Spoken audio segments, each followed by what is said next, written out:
Hello students, आज हम कक्षा 8वीं के गणित में हम जो है 12वां प्रकरण पढ़ रहे थे, एक चरांक वाले रेखीय समीकरण।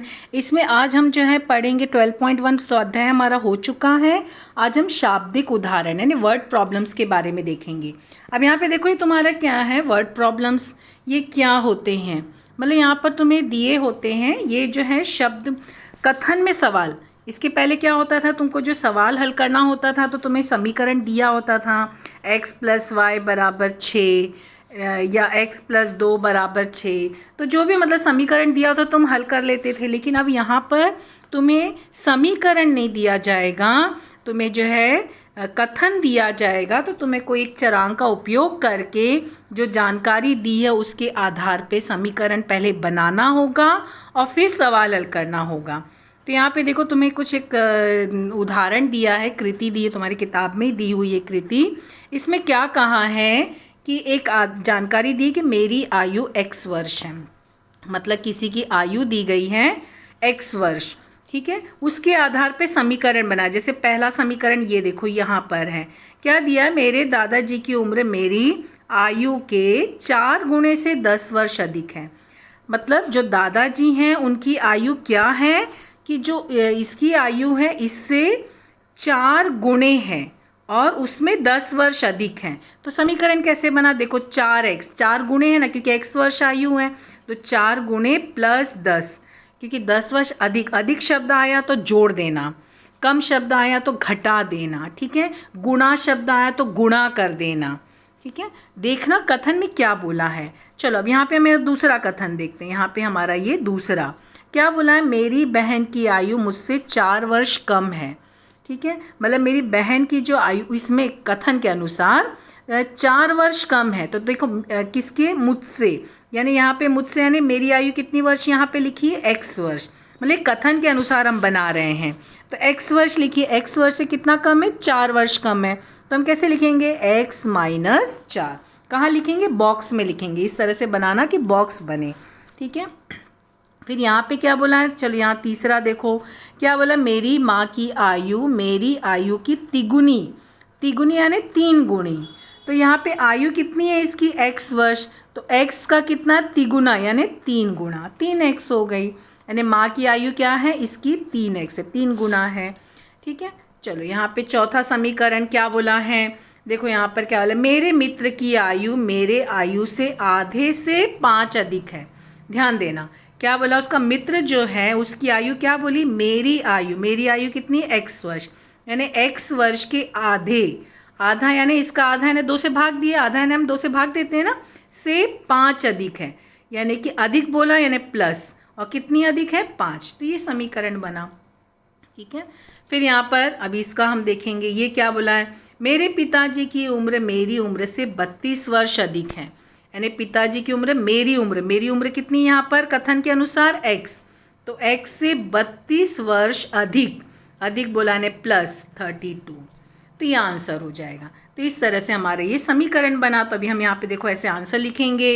ये हमारा आंसर इसका तो ऑलरेडी दिया है, ये x - 4, ये 3x, और ये क्या हुआ, x/2 + 5, ठीक है। आधे से अधिक, x/2 + 5। कोई कोई लोग आधा को ऐसे भी लिखते हैं, 1/2x, ऐसे लिखोगे तो भी चलेगा, ठीक है। दोनों तरीके से लिख सकते हैं। और यहाँ पे देखो x + 32। तो ये कृति दी गई है पेज नंबर 77 पे, ये लिखना है अपने कॉपी में, कंप्लीट करना है। फिर इसी पर ही आधारित एक प्रश्न उसी में ही आगे दिया है।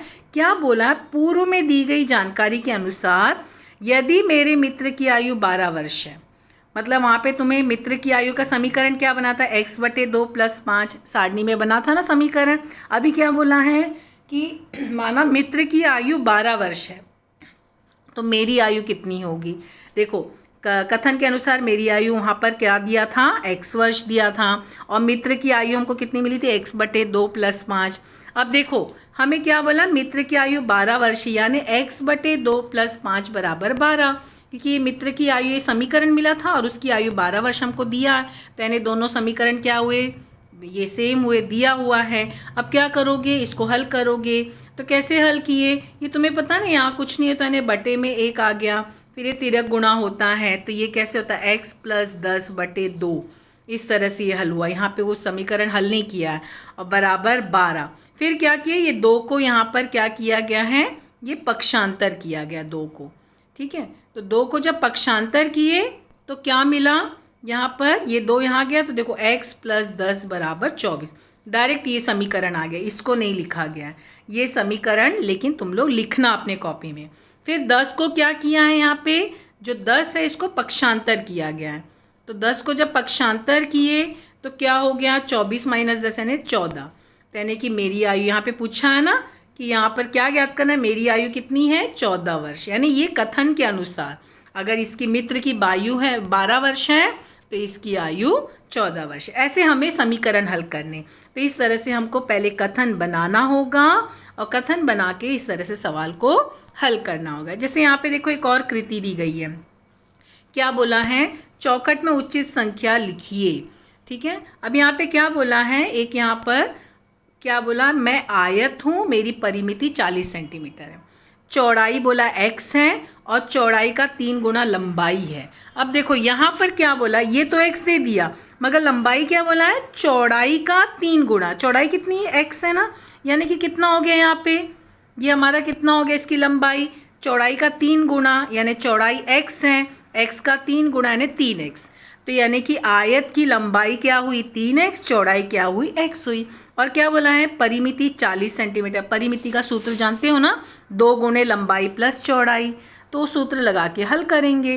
तो अब यहाँ पे देखो तुम्हें चौखट दिया हुआ है, चौखट हल करना है। क्या बोला, आयत की परिमिति 40 और 2 गुणे डैश बॉक्स x + x = 40। तो तुम्हें पता आयत की परिमिति का सूत्र क्या जानते हो, 2 गुणे लंबाई प्लस चौड़ाई। तो यानी यहाँ पे हमें लंबाई लिखना है। लंबाई हमको कितनी मिली थी, 3x मिली थी ना।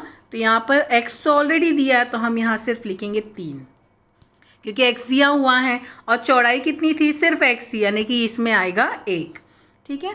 फिर अब यहाँ पे क्या हुआ, 3x + 1x जुड़ के कितना हुआ, 4x। तो इसके लिए यहाँ आ गया 4x आ गया। अब 2 गुणे 4 कितना हुआ, 8x आ गया। पक्षांतर करोगे 40/8 कितना हुआ, 5। तो यहाँ आंसर कितना आया, 5। हो गया हमारा सवाल हल। देखो कितना आसान है ना, ध्यान से हल करना। तो इस तरह से ये आंसर लिखोगे तुम लोग तो ये हमारी कृति पूरी होती है। तो यानी आयत की चौड़ाई हमको कितनी, ध्यान देना, हाँ पहले यहाँ पे प्रश्न में पहले चौड़ाई पूछा है। तो चौड़ाई हमारी जो है कितनी आई, चौड़ाई हमको प्रश्न में x बोला था ना, तो 5 सेंटीमीटर। और लंबाई हमको कितना बोला था, 3x। तो 3 गुणे 5 कितना हुआ, 15 सेंटीमीटर। और इकाई जो दी है वही इकाई लिखना। तो इस तरह से हमारा जो है ये शाब्दिक प्रश्न हल होता है। यानी कि शाब्दिक प्रश्न क्या है, शाब्दिक प्रश्न क्या है, जो शाब्दिक उदाहरण हल करते समय दी गई जानकारी द्वारा समीकरण बनाना बहुत ही महत्वपूर्ण सोपान है। जब भी तुम्हें शाब्दिक उदाहरण आएंगे हल करते समय सबसे पहले क्या करना है, जो जानकारी दी है उसके अनुसार समीकरण बनाना, ये सबसे महत्वपूर्ण है। समीकरण सही बन गया तो तुम्हारा सवाल भी अच्छे से हल हो जाएगा। और फिर समीकरण हल करने की जो विधि है वो हम आगे सोपान से हल करेंगे। अब देखो तुम्हें क्या, कैसे शाब्दिक प्रश्नों को कैसे हल करना, उसका सोपान क्या है। सोपान यानी स्टेप्स, क्या क्या स्टेप्स जरूरी हैं। सबसे पहले शाब्दिक उदाहरण ध्यान से पढ़कर समझिए। सबसे पहले तुम्हें क्या करना है, जो तुम्हें कथन दिया, शाब्दिक उदाहरण मतलब जो तुम्हें सवाल दिए होंगे वो कथन में होंगे, समीकरण में नहीं होंगे। तुम्हें समीकरण बनाना है तो समीकरण बनाने से पहले तो तुम्हें सवाल को समझना होगा ना, उसको ध्यान से पढ़कर समझिए, उसको ध्यान से पढ़ना समझना, ठीक है। फिर उसके बाद अगला स्टेप क्या होगा, उदाहरण में दी गई, ये अगला स्टेप क्या है, उदाहरण में दी गई जानकारी के आधार पर व्यंजक के लिए चरांक का उपयोग कीजिए। मतलब जो भी तुम्हें उदाहरण दिया है उसके आधार पर पहले तो तुम कौन से चरांक में समीकरण बना रहे हो वो देखो, x में बनाना चाह रहे हो, y में, कभी कभी तुम्हें प्रश्न में दिया जाएगा कि x चरांक में बनाओ, y चरांक में, तब उसी में ही बनाना। लेकिन अगर नहीं दिया है तो तुम x में, y में, m में, a में, किसी भी चरांक में बना सकते हो। तो चरांक का उपयोग करना होगा, ठीक है। फिर अगला स्टेप क्या आएगा, चरांक का उपयोग कर। अगला सोपान क्या है यहाँ पे, चरांक का उपयोग कर कथन को गणितीय भाषा में लिखिए। गणितीय भाषा यानी समीकरण में लिखिए।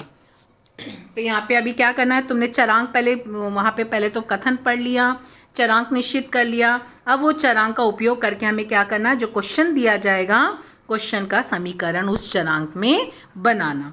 ठीक है, फिर अगला स्टेप क्या हुआ, उचित पद्धति का उपयोग करके समीकरण को हल करना।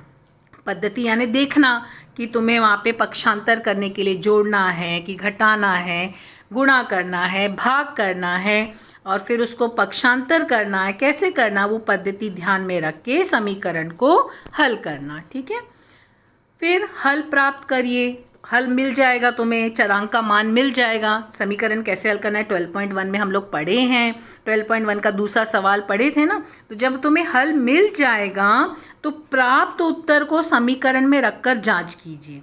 तो जो तुमको आंसर मिलेगा, जैसे x का मान है तो x का जो भी मान मिलेगा समीकरण में रखना और जांच करना। हम लोग देखो 12.1 का पहला क्वेश्चन पढ़े हैं ना, बायां पक्ष left hand side is equal to right hand side अगर है मतलब वो समीकरण का हल है, मतलब तुमने जो आंसर निकाला वो तुम्हारा आंसर राइट है।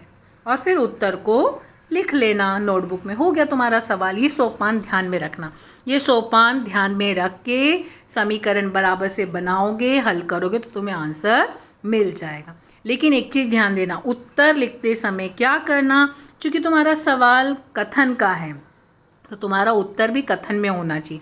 जैसे हम 12.1 में अभी जैसे x का मान 5 आया तो हमारा आंसर यहाँ कंप्लीट होता था।